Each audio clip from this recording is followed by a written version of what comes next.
السلام عليكم. في معلومة علاج لأصحاب الكلى، سواء كان حد يغسل غسيل كلى أو عنده سموم في الكلى أو الكلى خربت ما عاد تشتغل خربانة، فتروح عند دكتور بيقول لك استئصال. في طريقة تشغل الكلى الخربانة، تسحب السموم اللي فيها، واللي يغسل غسيل بعد فترة من استخدامها ترجع الكلى طبيعية، يوقف الغسيل كامل، اللي هي الدبة الصفراء أو اليقطين. نحن نقول لها الدبة صفراء، وبالفصحى اليقطين.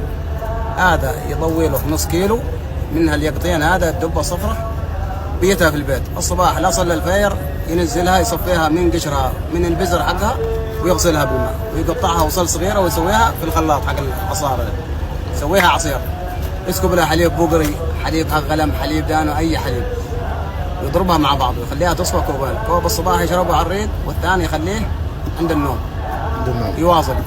عنده سموم في الكلى 8 أيام تسحب السموم كامل. عندك الكلى خربانة 11 يوم أو 12 يوم تشغل الكلى.